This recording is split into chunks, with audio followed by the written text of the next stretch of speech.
이 사연은 충청남도의 한 작은 마을에서 실제로 일어난 일을 바탕으로 각색한 이야기입니다.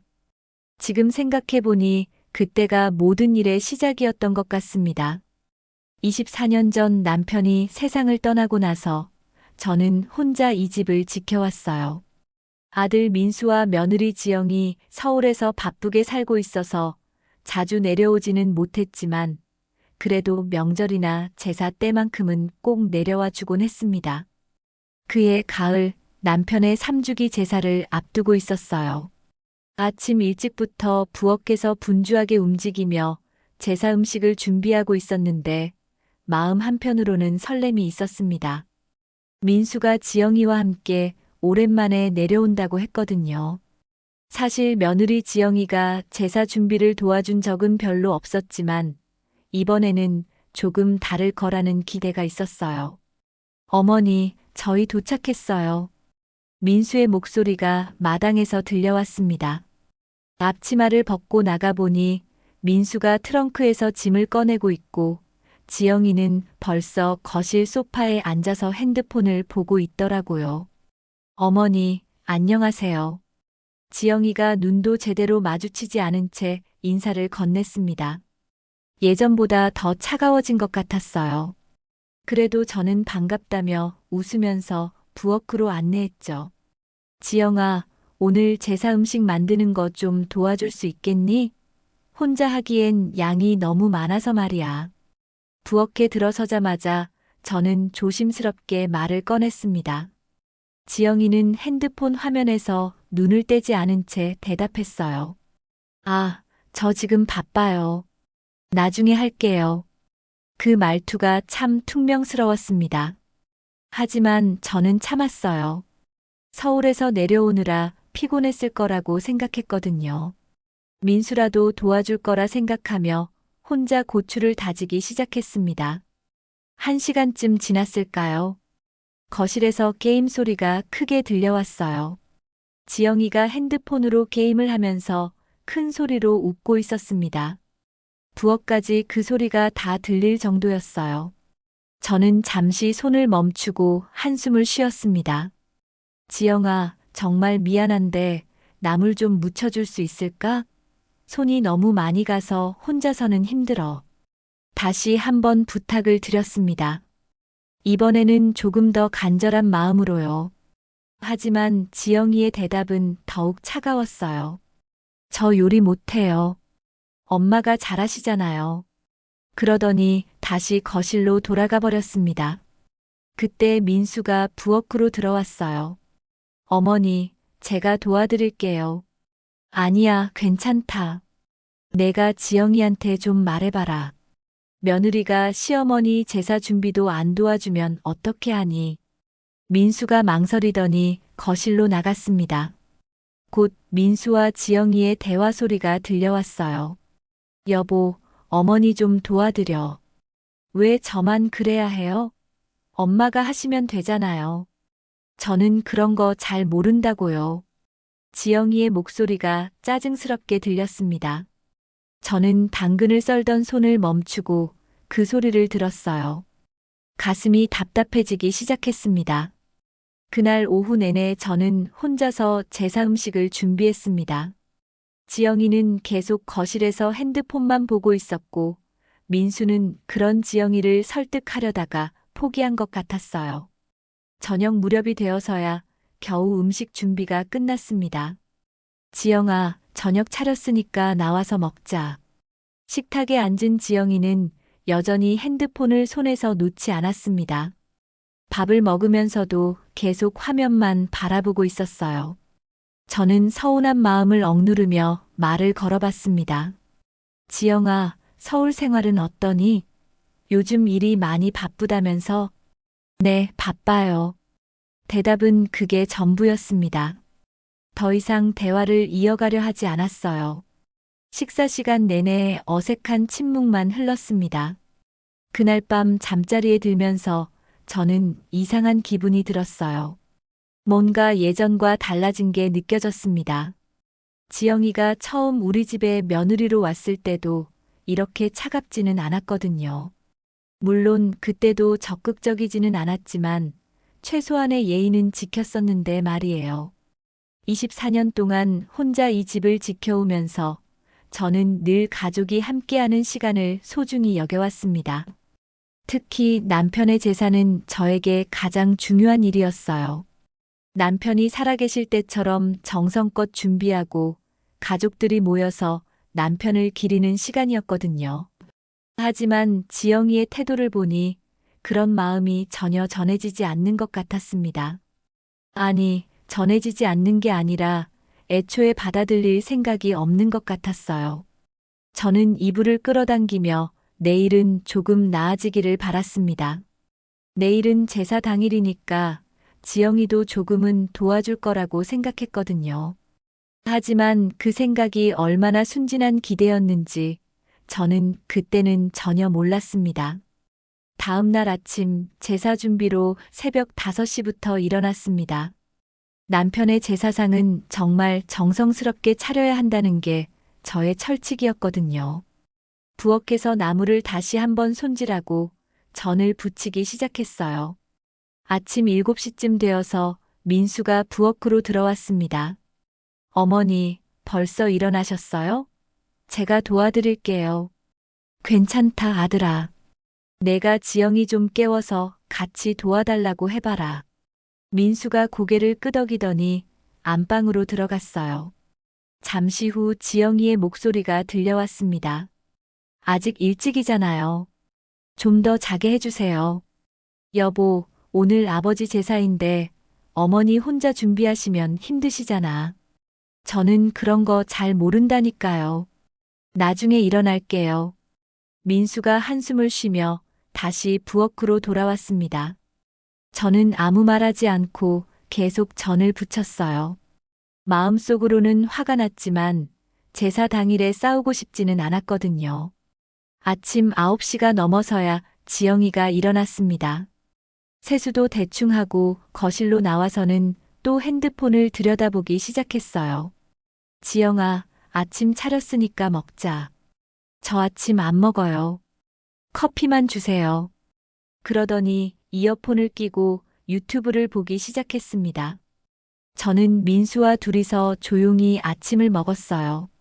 밥을 먹으면서도 계속 부엌 일이 신경 쓰였습니다.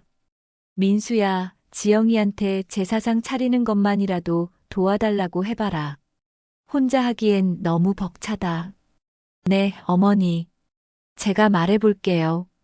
하지만 민수의 부탁에도 지영이는 시큰둥했습니다. 저 그런 거 잘 모르는데요. 어차피 엄마가 더 잘하시잖아요. 그래도 배우면 되잖아.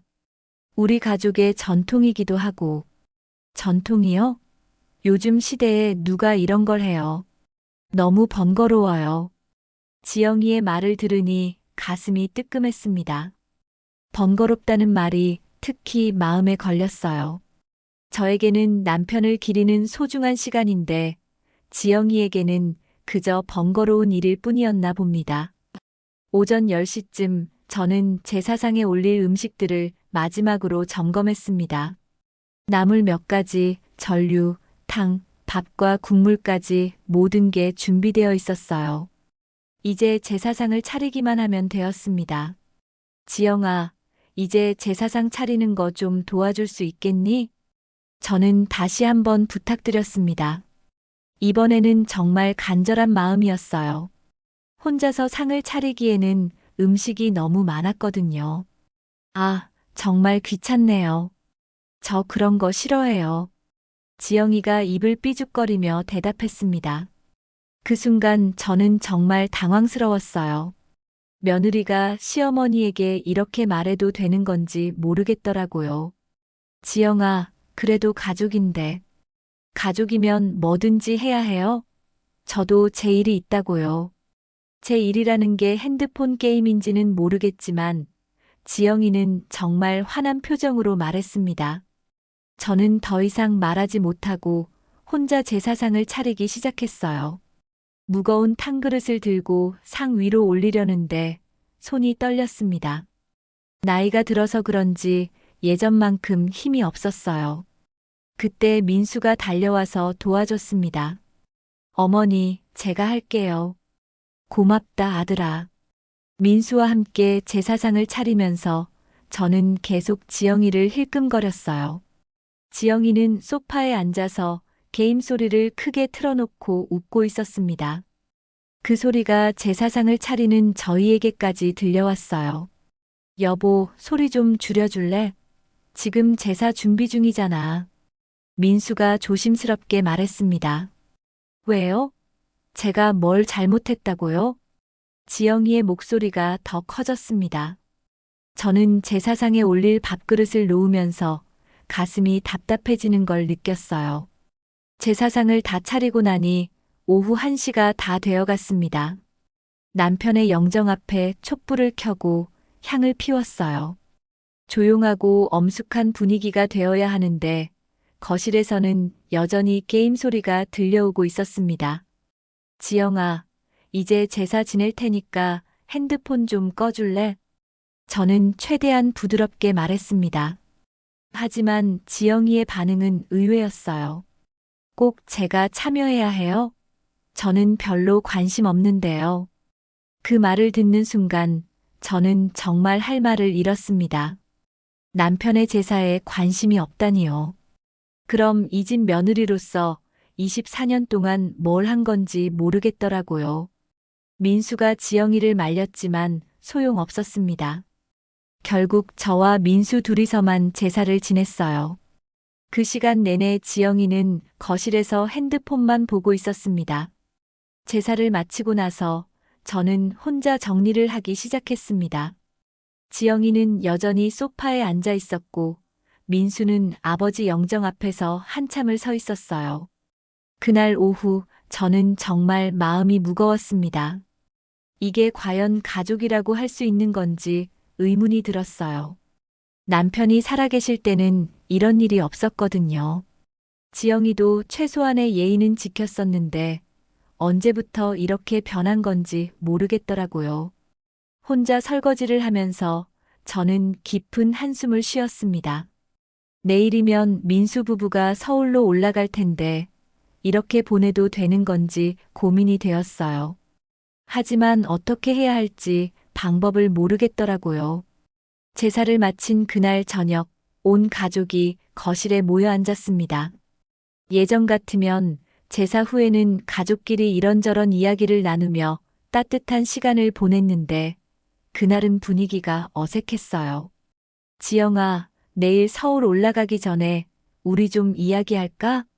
저는 조심스럽게 말문을 열었습니다. 지영이는 여전히 핸드폰 화면에서 눈을 떼지 않았어요. 무슨 이야기요?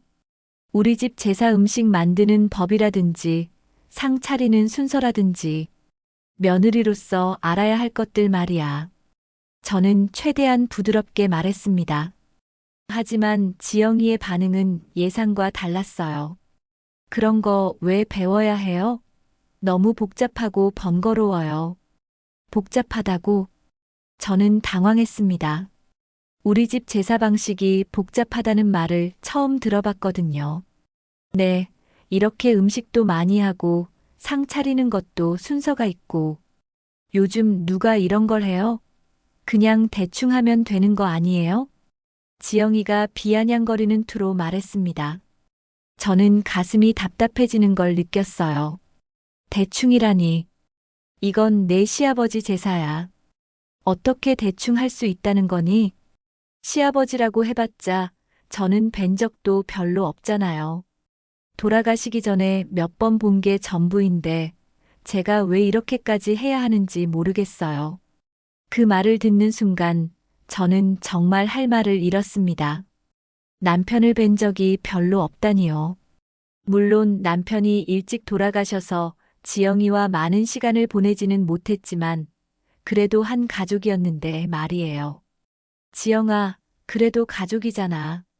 우리 집 며느리로 들어왔으면 들어왔다고 해서 뭐든지 해야 해요? 저도 제 생각이 있다고요. 지영이의 목소리가 점점 높아졌습니다. 민수가 중간에서 말리려고 했어요. 여보, 어머니 말씀도 일리가 있어. 우리 가족의 전통이기도 하고. 너나 잘해. 왜 자꾸 저한테만 그래요? 지영이가 민수에게까지 소리를 질렀습니다. 저는 깜짝 놀랐어요. 부부끼리 이렇게 싸우는 걸 처음 봤거든요. 그때 지영이가 핸드폰을 만지작거리더니 뭔가를 타이핑하기 시작했습니다. 저는 지영이가 뭘 하는지 궁금해서 슬쩍 보니 SNS에 글을 올리고 있더라고요. 시골 제사 귀찮아 죽겠네. 언제까지 이런 걸 해야 하는 거야? 지영이가 그런 글을 올리면서 웃고 있었어요. 저는 그 글을 보고 정말 충격을 받았습니다. 우리 집 제사를 SNS에 이렇게 올려도 되는 건지 모르겠더라고요. 지영아, 지금 뭘 하는 거니? 저는 떨리는 목소리로 물었습니다. 아, 친구들한테 근황 알려주는 거예요. 요즘 다들 이런 거 안 한다고 해요. 저희만 유난인 것 같아요. 유난이라는 말에 저는 가슴이 철렁했습니다. 남편을 기리는 마음이 유난이라니요. 지영아, 그건 좀 심한 것 같다. 아무리 그래도 우리 가족 일을 남들한테. 왜요? 제가 뭘 잘못했다고요? 사실대로 말한 건데요. 지영이는 전혀 잘못했다고 생각하지 않는 것 같았어요. 오히려 당당한 표정이었습니다. 저는 그 순간 정말 화가 났습니다. 24년 동안 참아왔던 것들이 한꺼번에 올라오는 것 같았어요. 하지만 참았습니다. 가족이니까요. 민수야, 너는 어떻게 생각하니? 저는 아들에게 물어봤습니다. 민수는 한참 동안 말을 하지 못했어요. 아내와 어머니 사이에서 힘들어하는 게 보였습니다. 어머니, 지영이도 서울 생활이 바빠서 그런 것 같아요. 조금 이해해 주시면. 이해? 저는 민수의 말을 듣고 더 서운했습니다. 아들마저 며느리 편을 드는 것 같았거든요. 민수야, 너희 부부한테 해주고 싶은 말이 있었는데. 저는 잠시 망설였습니다.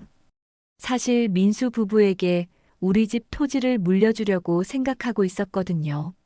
남편이 돌아가시기 전에 그렇게 하라고 했었고, 저도 그게 맞다고 생각했어요. 뭔데요, 어머니? 민수가 조심스럽게 물었습니다.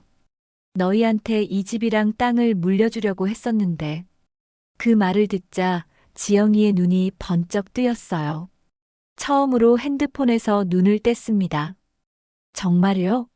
이 집이 얼마나 되는데요? 지영이가 갑자기 관심을 보였습니다. 저는 그런 지영이를 보며 씁쓸한 기분이 들었어요. 제사에는 관심 없으면서 재산에는 관심이 있나 보더라고요. 하지만 오늘 너희 모습을 보니까 좀 생각이 달라졌다. 저는 조심스럽게 말했습니다. 지영이의 얼굴이 급변했어요. 왜요? 뭘 잘못했다고요? 잘못했다고? 지영아, 너 정말 모르겠니? 저는 더 이상 참을 수 없었습니다. 제사 준비도 안 도와주고 SNS에 우리 가족 일을 올리고 이게 며느리가 할 행동이니? 그런 거 가지고 뭐라고 하세요? 요즘 시대에 맞지 않는다고요. 지영이가 맞받아쳤습니다. 그 순간 저는 정말 화가 치밀어 올랐어요. 하지만 그날 밤은 더 이상 말하지 않았습니다. 내일 아침에 냉정하게 이야기하기로 마음먹었거든요. 잠자리에 들기 전 저는 남편의 영정을 바라보며 한참을 생각했습니다. 과연 이런 며느리에게 우리 집 재산을 물려줘도 될까요? 남편이 살아계신다면 뭐라고 하실까요? 그날 밤 저는 잠을 제대로 이루지 못했습니다. 지영이의 태도가 계속 머릿속에 맴돌았거든요. 그리고 한 가지 확신이 들었어요. 뭔가 결정을 해야 할 때가 온 것 같다는 생각이 들었습니다. 제사 다음 날 아침 저는 평소보다 일찍 일어났습니다. 마음이 복잡해서 잠을 제대로 잘 수가 없었거든요. 부엌에서 아침 준비를 하면서도 계속 어젯밤 일이 생각났어요.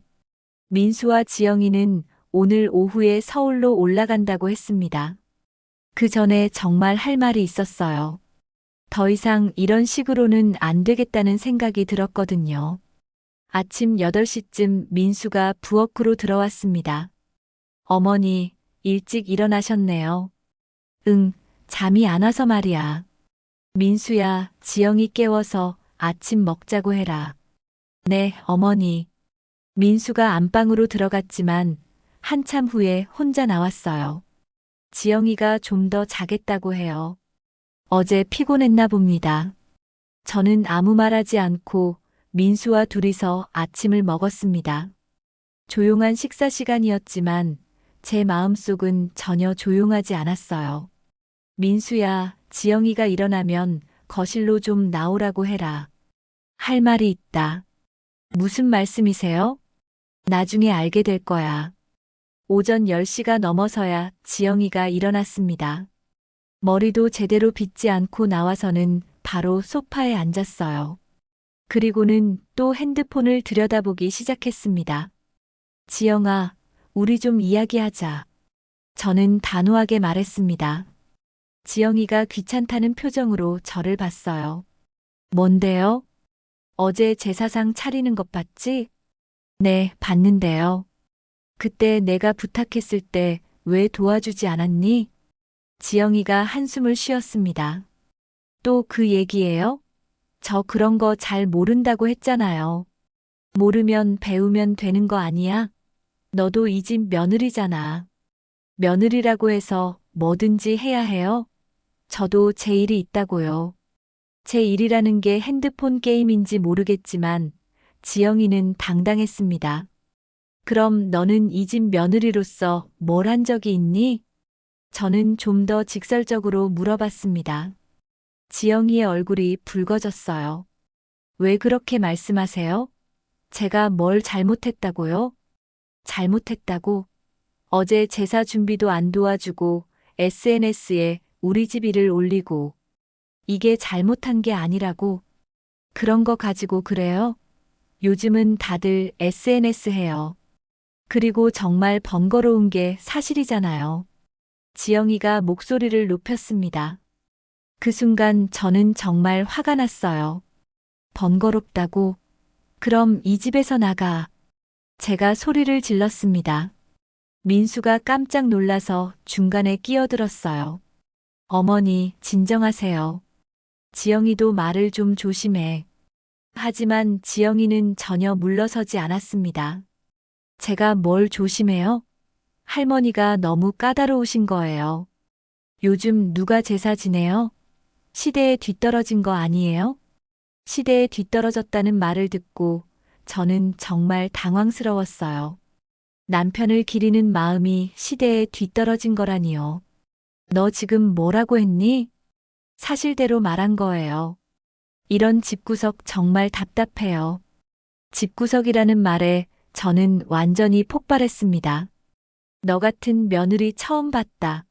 어떻게 시어머니한테 이런 말을 할 수 있니? 그럼 저도 이런 집 처음이에요. 왜 저만 참아야 해요? 지영이가 맞받아쳤습니다. 민수가 양쪽을 말리려고 했지만 소용없었어요. 어머니, 지영아, 제발 그만해요.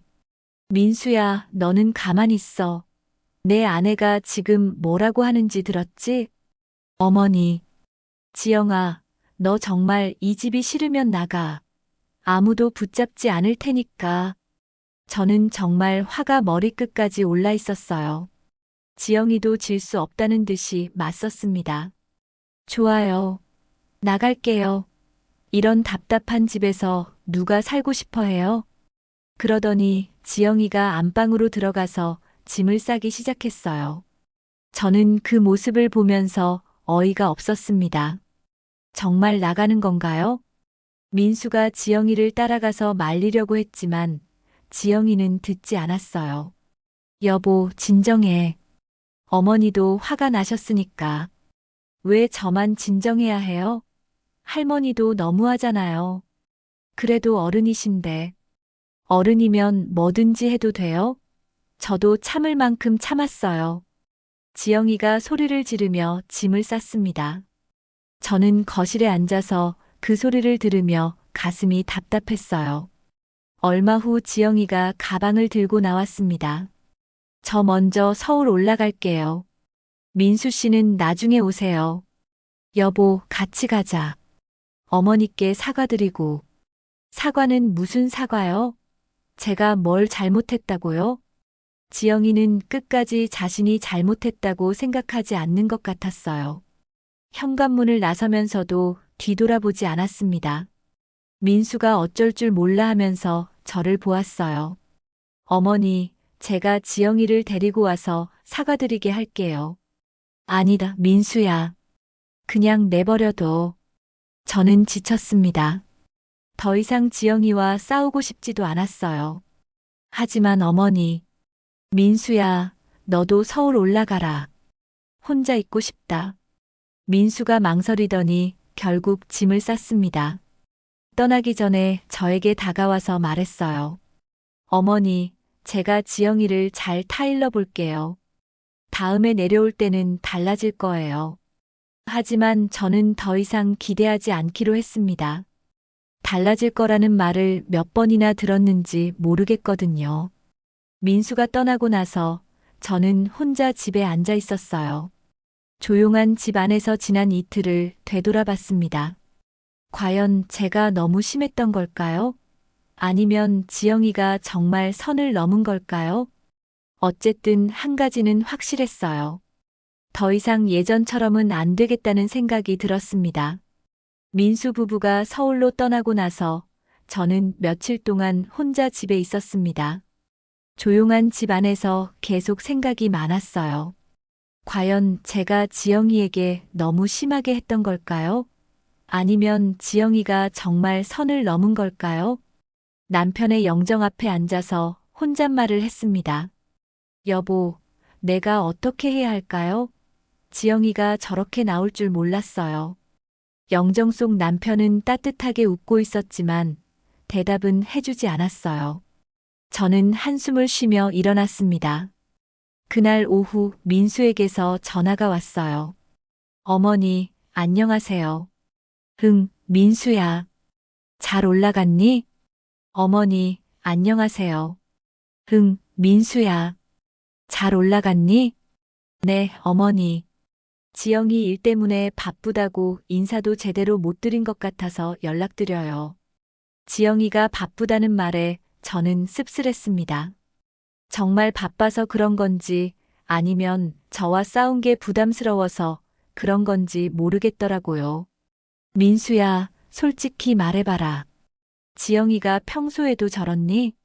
전화 너머로 민수의 한숨이 들렸어요. 어머니, 지영이도 스트레스가 많아요. 직장 일도 힘들고, 스트레스가 많으면 시어머니한테 그렇게 해도 되는 거니? 민수가 한참 동안 말을 하지 못했습니다. 어머니, 죄송해요. 제가 지영이를 잘 타일러 볼게요. 타일러 본다고 달라질까? 저는 정말 궁금했어요. 지영이가 과연 달라질 수 있을까요? 어머니, 시간을 좀 주세요. 지영이도 마음을 정리할 시간이 필요할 것 같아요. 시간이라니요. 벌써 24년이 지났는데 더 기다리라는 건가요? 민수야, 너에게 하고 싶은 말이 있는데. 무슨 말씀이세요? 너희한테 이 집하고 땅을 물려주려고 했었잖아. 네, 어머니. 그런데 말이야. 지영이 모습을 보니까 생각이 좀 달라졌다. 전화 너머가 조용해졌어요. 민수가 놀란 것 같았습니다. 어머니, 그게 무슨 말씀이세요? 내가 죽으면 이 재산을 누구한테 물려줄지 다시 생각해 보고 있어. 어머니, 지영이가 우리 가족을 그렇게 생각한다면 굳이 물려줄 이유가 있나 싶어서. 민수가 당황하는 게 느껴졌어요. 어머니, 지영이한테 제가 잘 말해볼게요. 다음에 내려갈 때는 정말 달라질 거예요. 민수야, 약속할 수 있니? 네, 어머니. 약속드릴게요. 하지만 저는 더 이상 그런 약속을 믿고 싶지 않았어요. 몇 번이나 같은 말을 들었거든요. 전화를 끊고 나서 저는 집안을 천천히 둘러봤습니다. 남편과 함께 살았던 이 집, 민수가 어릴 때 뛰어놀던 마당, 모든 게 추억이 담긴 곳이었어요. 과연 이런 곳을 지영이 같은 사람에게 물려줘도 될까요? 그때 문득 남편이 돌아가시기 전에 했던 말이 생각났어요. 순자야, 내가 죽으면 이 집하고 땅을 민수한테 물려줘라. 그래야 우리 가문이 이어지지 않겠니? 남편의 유언이었습니다. 하지만 남편은 지영이가 이렇게 변할 줄 몰랐을 거예요. 며칠 후, 저는 마을 회관에 갔습니다. 마을 이장님과 몇 분의 어른들이 계셨어요. 순자 씨, 어서 와요. 어떻게 지내세요? 네, 이장님. 잘 지내고 있어요. 아들 내려왔다 갔다면서요? 오랜만에 가족들이 모였겠네요. 저는 씁쓸하게 웃었습니다. 네, 제사 때문에 왔다 갔어요. 며느리는 어때요? 예쁘던데? 예쁘긴 한데. 좀 달라요. 저는 자세한 얘기는 하지 않았어요. 마을 어른들 앞에서 가족 흉을 보고 싶지 않았거든요. 집으로 돌아오는 길에 저는 계속 생각했습니다. 정말 민수 부부에게 재산을 물려줘야 할까요? 지영이가 이 집과 땅을 소중히 여길까요? 그날 밤 저는 남편의 영정 앞에 앉아서 오랫동안 이야기했어요. 여보, 정말 어떻게 해야 할까요? 지영이가 우리 집을 이렇게 생각한다면 물려줘도 될까요? 촛불이 흔들리면서 남편의 얼굴이 일렁였습니다. 여보도 지영이 모습을 봤다면 뭐라고 하실까요? 저는 정말 남편의 대답이 듣고 싶었어요. 하지만 영정 속 남편은 여전히 조용했습니다. 그날 밤 잠자리에 들기 전 저는 한 가지 결심을 했어요. 더 이상 지영이의 눈치를 보지 않기로 했습니다. 제가 옳다고 생각하는 대로 하기로 했어요. 며칠 후 저는 시내에 나가서 변호사 사무실을 찾았습니다. 재산 상속에 대해 상담을 받고 싶었거든요. 어르신, 어떤 일로 오셨나요? 재산 상속 문제로 왔어요. 상속받을 사람을 바꾸고 싶은데 가능한가요? 물론 가능합니다. 자세한 상황을 말씀해 주시겠어요? 저는 변호사에게 지영이와 있었던 일들을 차근차근 설명했어요. 변호사는 조용히 들어주었습니다. 어르신 마음을 충분히 이해합니다. 그런데 다른 방법도 있어요. 꼭 가족에게만 물려줄 필요는 없거든요. 다른 방법이요? 사회에 기부하는 방법도 있습니다. 어르신의 뜻에 맞는 곳에 기부하시면 더 의미 있게 사용될 수 있어요. 기부라는 말에 저는 깜짝 놀랐어요. 생각해 본 적이 없었거든요. 어떤 기부를 말씀하시는 거예요? 예를 들어 마을에 도서관을 짓는다든지 노인 복지시설을 만든다든지 여러 방법이 있어요. 변호사의 말을 들으니 마음이 조금 가벼워졌어요. 지영이 같은 사람에게 물려주는 것보다는 정말 필요한 곳에 쓰이는 게 나을 것 같았거든요. 좀 더 생각해보고 다시 연락드릴게요. 네, 천천히 생각해보세요. 중요한 일이니까요. 변호사 사무실을 나오면서 저는 마음이 한결 편해진 걸 느꼈어요. 뭔가 새로운 길이 보이는 것 같았습니다. 변호사와 상담을 하고 집으로 돌아온 후 저는 며칠 동안 깊이 생각했습니다. 정말 재산을 기부하는 게 맞는 일일까요? 남편의 유언을 어기는 건 아닐까요? 그런데 며칠 후 지영이에게서 문자 메시지가 왔어요. 어머니, 지난번에 말씀하신 땅 이야기 어떻게 되는 건가요? 저희가 언제쯤 받을 수 있나요? 그 문자를 보는 순간 저는 정말 어이가 없었습니다. 며칠 전에 그렇게 싸우고 나갔으면서 재산에는 여전히 관심이 있나 보더라고요. 저는 바로 민수에게 전화를 걸었어요. 민수야, 지영이가 방금 문자 보냈는데. 어머니, 무슨 문자요? 땅 이야기를 물어보던데 너희가 시킨 거니? 민수가 당황하는 게 느껴졌어요.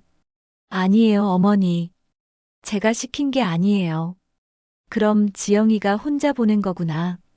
어머니, 지영이가 실수한 것 같아요. 제가 말해볼게요. 하지만 저는 이미 마음을 정했어요. 지영이의 문자를 보고 확신이 섰거든요. 민수야, 어머니가 결정한 게 있어. 무슨 결정이세요? 이 집하고 땅, 너희한테 안 물려줄 거야. 전화 너머가 조용해졌습니다. 민수가 놀란 것 같았어요. 어머니, 그게 무슨 말씀이세요? 지영이 같은 며느리한테는 물려줄 수 없어. 어머니, 제발 다시 생각해 보세요. 지영이가 사과드릴게요. 사과? 몇 번이나 같은 말을 들었는지 아니? 저는 단호하게 말했습니다. 그럼 어머니는 어떻게 하실 거예요? 마을에 기부할 거야. 도서관이나 복지시설 짓는 데 쓰라고. 민수가 한참 동안 말을 하지 못했어요. 어머니, 아버지께서 저희한테 물려주라고 하셨잖아요. 내 아버지도 지영이가 이럴 줄 몰랐을 거야. 어머니, 제발 다시 한 번만 기회를 주세요. 기회는 이미 많이 줬어. 이제 내 결정이야. 저는 전화를 끊었습니다. 민수가 다시 전화를 걸어왔지만 받지 않았어요. 다음 날 저는 다시 변호사 사무실을 찾았습니다. 어르신 결정하셨나요? 네, 기부하기로 했어요. 좋은 결정이십니다. 어떤 용도로 기부하고 싶으세요? 우리 마을에 도서관을 짓고 싶어요. 아이들이 공부할 수 있는 곳 말이에요. 훌륭한 생각이십니다. 필요한 서류를 준비해 드릴게요. 변호사가 친절하게 설명해 주었어요. 생각보다 복잡한 절차가 많았지만 저는 끝까지 해내고 싶었습니다. 그런데 어르신, 가족들한테는 말씀하셨나요? 아들한테는 말했어요. 하지만 며느리는 모를 거예요. 나중에 문제가 될 수도 있는데. 괜찮아요. 제 재산이니까 제가 결정할 권리가 있잖아요. 변호사가 고개를 끄덕였습니다. 그렇습니다. 어르신께서 결정하시는 거니까요. 서류 작업을 마치고 집으로 돌아오는 길에 저는 마음이 한결 가벼워진 걸 느꼈어요. 뭔가 옳은 일을 하고 있다는 확신이 들었거든요. 그날 저녁 민수에게서 또 전화가 왔어요. 어머니, 정말 마음을 바꾸실 수 없나요? 안 돼. 이미 결정한 일이야. 지영이가 정말 반성하고 있어요. 다음에 내려갈 때 사과드릴게요. 민수야, 이미 늦었어. 어머니. 그리고 민수야, 너도 실망이야. 아내가 그렇게 행동하는데 제대로 말리지도 못하고. 민수가 할 말을 잃은 것 같았어요. 어머니, 죄송해요. 미안하다고 해서 다 되는 게 아니야. 저는 전화를 끊었습니다. 조금 마음이 아팠지만 이미 결정한 일이었어요. 며칠 후 마을 이장님이 저희 집으로 찾아왔습니다. 순자 씨, 큰일 하시겠다고 들었는데요. 네, 이장님. 우리 마을에 도서관을 짓고 싶어서요. 정말 고마운 일이에요. 그런데 아들한테는 말씀하셨나요? 네, 말했어요. 뭐라고 하던가요? 반대하더라고요. 하지만 제 뜻은 확고해요. 이장님이 걱정스러운 표정을 지었어요. 가족 일은 조심스러운데. 이장님, 저도 많이 생각해 봤어요. 이게 맞는 일인 것 같아요. 그래요? 그럼 마을에서도 적극 협조하겠어요. 이장님이 기뻐하는 모습을 보니 저도 마음이 좋았어요. 적어도 마을 사람들은 제 결정을 지지해 주는 것 같았거든요. 언제쯤 시작할 수 있을까요? 서류 절차가 좀 걸릴 것 같아요. 몇 달은 기다려야 할 거예요. 괜찮아요. 천천히 제대로 하면 되죠. 이장님이 돌아가신 후 저는 남편의 영정 앞에 앉았어요. 여보, 제가 옳은 일을 하고 있는 거죠? 지영이 같은 사람한테 물려주는 것보다는 나은 것 같은데. 촛불이 흔들리면서 남편의 얼굴이 일렁였습니다. 마치 고개를 끄덕이는 것 같았어요. 여보도 마을 아이들이 공부할 수 있는 곳이 생기면 좋아하실 거예요. 그날 밤 저는 오랜만에 편안하게 잠들 수 있었습니다.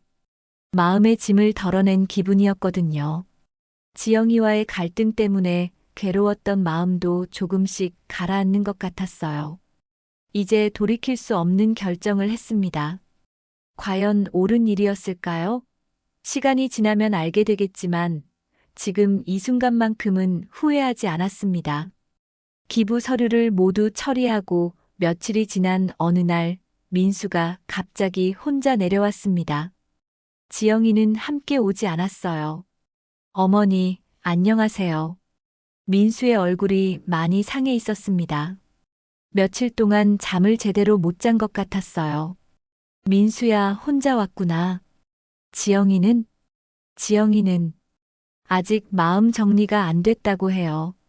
저는 씁쓸하게 웃었습니다. 마음 정리라니요. 결국 끝까지 사과할 생각은 없나 보더라고요. 민수야, 앉아라. 할 말이 있어. 민수가 소파에 앉았습니다. 표정이 무거웠어요. 어머니, 정말 마음을 바꾸실 수 없나요? 이 집과 땅을 기부하신다는 거. 이미 다 끝난 일이야. 서류도 다 처리했어. 민수의 얼굴이 창백해졌습니다. 어머니, 그럼 저희는 어떻게 되는 거예요? 너희가 알아서 해야지. 이제 어른이잖아. 하지만 아버지께서 저희한테 물려주라고 하셨잖아요. 저는 민수를 똑바로 봤어요. 민수야, 내 아버지가 지영이 같은 며느리를 원했을 것 같니? 민수가 할 말을 잃었습니다. 어머니, 솔직히 말해봐라. 지영이가 우리 집을 소중히 여긴 적이 있니? 민수가 한참 동안 대답하지 못했어요. 결국 고개를 숙였습니다. 죄송해요, 어머니. 미안하다고 해서 다 되는 게 아니야. 지영이가 어떻게 행동했는지 너도 다 봤잖아. 제가 지영이를 제대로 못 말렸어요. 그게 문제야. 너는 남편이면서 아들이잖아. 어느 쪽도 제대로 못하고 있어. 민수가 눈물을 글썽였습니다. 저도 마음이 아팠지만 이미 내린 결정이었어요. 어머니, 그럼 지영이한테 어떻게 말해야 해요? 사실대로 말해. 내 아내가 어떻게 행동했는지, 그 결과가 뭔지. 지영이가 화낼 것 같아요. 화를 내든 말든 상관없어. 이미 끝난 일이야. 민수가 주저하더니 조심스럽게 물었어요. 어머니, 혹시 마음을 바꾸실 방법은 정말 없나요? 없어. 저는 단호하게 대답했습니다. 그럼 지영이가 정말 진심으로 사과드린다면요? 민수야, 몇 번이나 같은 말을 했니? 이제 그런 말 하지 마라. 민수가 깊은 한숨을 쉬었습니다. 어머니 결정을 존중해야겠네요. 그래, 그게 맞아. 그날 저녁 민수와 함께 조용히 저녁을 먹었습니다. 예전처럼 정겨운 분위기는 아니었지만 그래도 지영이 없으니 편안했어요. 민수야, 너는 좋은 아들이었어. 다만 아내를 잘못 만났을 뿐이야. 어머니, 앞으로는 내가 가장으로서 확실히 해라. 지영이한테 끌려다니지 말고. 네, 어머니. 다음 날 아침 민수가 서울로 올라가기 전에 마지막으로 말했어요. 어머니, 나중에 후회하지 않으실까요? 후회할 게 뭐가 있니? 내 재산을 좋은 곳에 쓰는 건데. 그래도 가족인데. 가족이면 가족답게 행동했어야지. 민수가 더 이상 말하지 못했습니다. 잘 가라, 민수야. 그리고 지영이한테 전해라. 우리 집에 다시 오고 싶으면 제대로 사과부터 하라고. 네, 어머니. 민수가 떠나고 나서 저는 다시 혼자가 되었습니다. 하지만 이상하게 마음이 편했어요. 더 이상 지영이 눈치를 볼 필요가 없어졌거든요. 며칠 후 지영이에게서 전화가 왔습니다. 어머니, 민수한테 들었는데 정말 땅을 기부하신 거예요? 그래. 왜 저희한테 상의도 안 하고 그런 일을? 지영이의 목소리가 화가 나 있었어요. 상해. 너한테 왜 상의를 해야 하니? 저희도 가족이잖아요. 가족이면 가족답게 행동했어야지. 어머니가 너무하세요. 저희 생각은 안 해보세요? 너희 생각? 너는 우리 가족 생각이나 해봤니? 지영이가 말문이 막힌 것 같았어요. 어머니, 그래도 이건 너무 심하잖아요. 심한 건 너야. 시어머니한테 어떻게 그런 식으로 행동할 수 있니? 저도 할 말이 있어요. 그래, 와서 말해봐라. 면전에서. 지영이가 대답하지 못했습니다. 결국 면전에서는 말할 용기가 없나 보더라고요. 지영아, 내가 마지막으로 말해주겠다. 이 집에 다시 오고 싶으면 제대로 사과해. 그리고 며느리로서 할 일을 해. 그게 싫으면 아예 오지 마라. 어머니, 그리고 앞으로 재산 이야기는 꺼내지도 마라. 이미 다 끝난 일이니까. 저는 전화를 끊었습니다. 지영이가 다시 전화를 걸어왔지만 받지 않았어요. 그날 밤 저는 남편의 영정 앞에 앉아서 말했습니다. 여보, 제가 너무 심했을까요? 하지만 지영이가 먼저 선을 넘었잖아요. 촛불이 조용히 타고 있었어요. 여보도 저와 같은 마음이시겠죠? 그런 며느리한테는 우리 재산을 물려줄 수 없다고. 바람에 촛불이 흔들렸습니다. 마치 남편이 대답하는 것 같았어요. 이제 정말 모든 게 끝났습니다. 돌이킬 수 없는 강을 건넌 기분이었어요. 후회가 없다면 거짓말이겠지만 그래도 옳은 일을 했다는 확신이 있었습니다. 앞으로 어떻게 될지는 모르겠지만 적어도 제 양심에는 부끄럽지 않은 결정이었습니다. 기부 서류를 모두 처리하고 나서 석 달이 지났습니다. 그동안 민수는 한 번 더 내려왔지만 지영이는 끝내 나타나지 않았어요. 민수는 계속 어머니의 마음을 돌려보려고 애썼지만 저는 이미 마음을 굳혔습니다.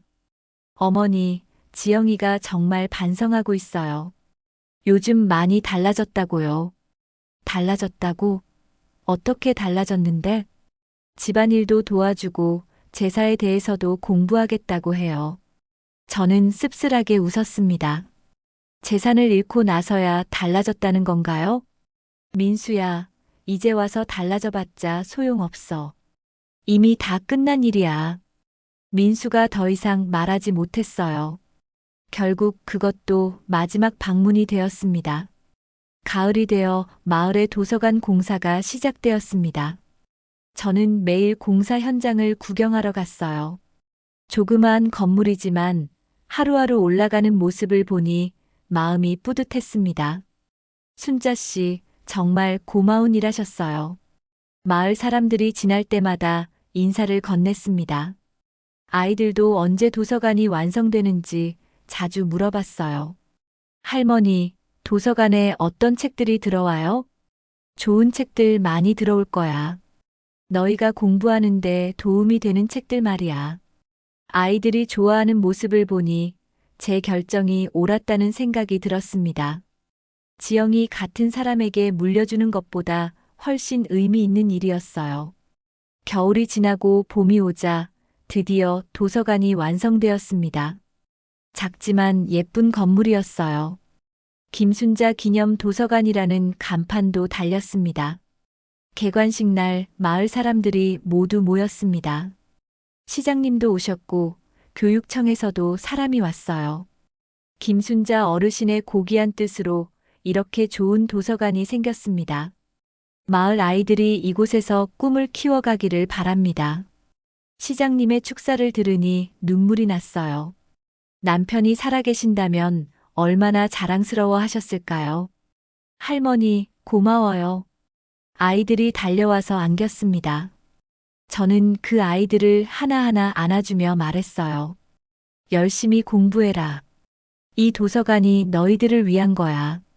개관식이 끝나고 집으로 돌아오는 길에 저는 정말 뿌듯했습니다. 제 인생에서 이렇게 보람찬 일을 한 게 언제였나 싶더라고요. 그날 저녁 민수에게서 편지가 왔어요. 손편지였습니다. 어머니, 도서관 개관 소식을 뉴스에서 봤습니다. 정말 대단하세요. 어머니가 하신 일이 얼마나 의미 있는 일인지 이제야 깨달았습니다. 그동안 철없게 굴어서 죄송했습니다. 지영이도 많이 반성하고 있습니다. 언젠가 기회가 되면 어머니께 직접 사과드리고 싶다고 합니다. 어머니 건강하시고 자랑스러운 어머니를 둔 아들로서 앞으로 더 잘하겠습니다. 편지를 읽으니 마음이 복잡했어요. 민수는 좋은 아들이었습니다. 다만 아내를 잘못 만났을 뿐이었어요. 저는 편지에 답장을 쓰지는 않았습니다. 하지만 마음속으로는 민수를 용서했어요. 언젠가 시간이 흐르면 다시 만날 수 있을 거라고 생각했습니다. 며칠 후 지영이에게서도 편지가 왔어요. 예상외였습니다. 어머니, 그동안 정말 죄송했습니다. 제가 너무 철없이 행동했습니다. 어머니의 마음을 전혀 생각하지 못했어요. 이제 와서 사과해봤자 소용없다는 걸 알지만 그래도 말씀드리고 싶었습니다. 어머니가 하신 일을 보니 정말 대단하세요. 저도 언젠가 어머니처럼 의미 있는 일을 할 수 있는 사람이 되고 싶습니다. 지영이의 편지를 읽으니 조금 놀랐어요. 정말 반성하고 있는 것 같았거든요. 하지만 이미 늦었습니다. 물론 용서는 할 수 있지만 예전처럼 돌아갈 수는 없어요. 여름이 되자 도서관에 아이들이 정말 많이 왔습니다. 방학 때는 하루 종일 붐볐어요. 저도 가끔 가서 아이들을 도와주곤 했습니다. 할머니, 이 책 재미있어요. 할머니 덕분에 공부가 재미있어졌어요. 아이들의 말을 들을 때마다 마음이 따뜻해졌어요. 제 재산이 이렇게 좋은 곳에 쓰이고 있다니 정말 뿌듯했습니다. 어느 날 도서관에서 책을 읽고 있는데 낯선 사람이 다가왔어요. 혹시 김순자 어르신이세요? 네, 그런데요. 안녕하세요. 저는 교육청에서 온 김주사입니다. 어르신 덕분에 우리 지역 아이들 교육 환경이 정말 좋아졌어요. 아니에요. 제가 할 수 있는 일을 한 것뿐이에요. 어르신 같은 분이 계셔서 지역사회가 발전하는 거예요. 정말 감사합니다. 그런 말을 들을 때마다 저는 제 결정이 옳았다는 확신이 들었어요. 가을이 되어 도서관 개관 1주년을 맞았습니다. 작은 기념 행사를 열었는데 많은 사람들이 참석했어요. 김순자 어르신 덕분에 우리 마을 아이들이 꿈을 키우고 있습니다. 이장님의 말씀을 들으며 저는 남편을 생각했어요. 남편도 이 모습을 보시면 기뻐하실 거라고 생각했습니다. 그날 밤 저는 남편의 영정 앞에 앉아서 말했어요. 여보, 제가 옳은 일을 했죠? 지영이 같은 사람한테 물려주는 것보다 훨씬 나은 것 같아요. 촛불이 조용히 타고 있었습니다. 여보도 마을 아이들이 공부하는 모습 보시면 좋아하실 거예요. 이제 저는 후회하지 않습니다. 비록 가족과는 멀어졌지만 더 많은 사람들에게 도움이 되는 일을 했으니까요. 민수와 지영이가 언젠가 진심으로 사과한다면 용서할 수도 있어요. 하지만 예전처럼 재산을 물려준다거나 하지는 않을 겁니다. 제 인생의 마지막 결정이 이렇게 의미 있는 일이 되어서 정말 다행입니다. 남은 시간 동안 이 도서관을 지켜보며 아이들이 성장하는 모습을 보는 게 제 새로운 행복이 되었어요. 지영이와의 갈등으로 시작된 이 모든 일이 결국은 마을 전체에게 도움이 되는 일로 이어진 걸 보면 인생이 참 신기합니다. 때로는 가장 힘든 일이 가장 좋은 결과를 가져다 주는 것 같아요.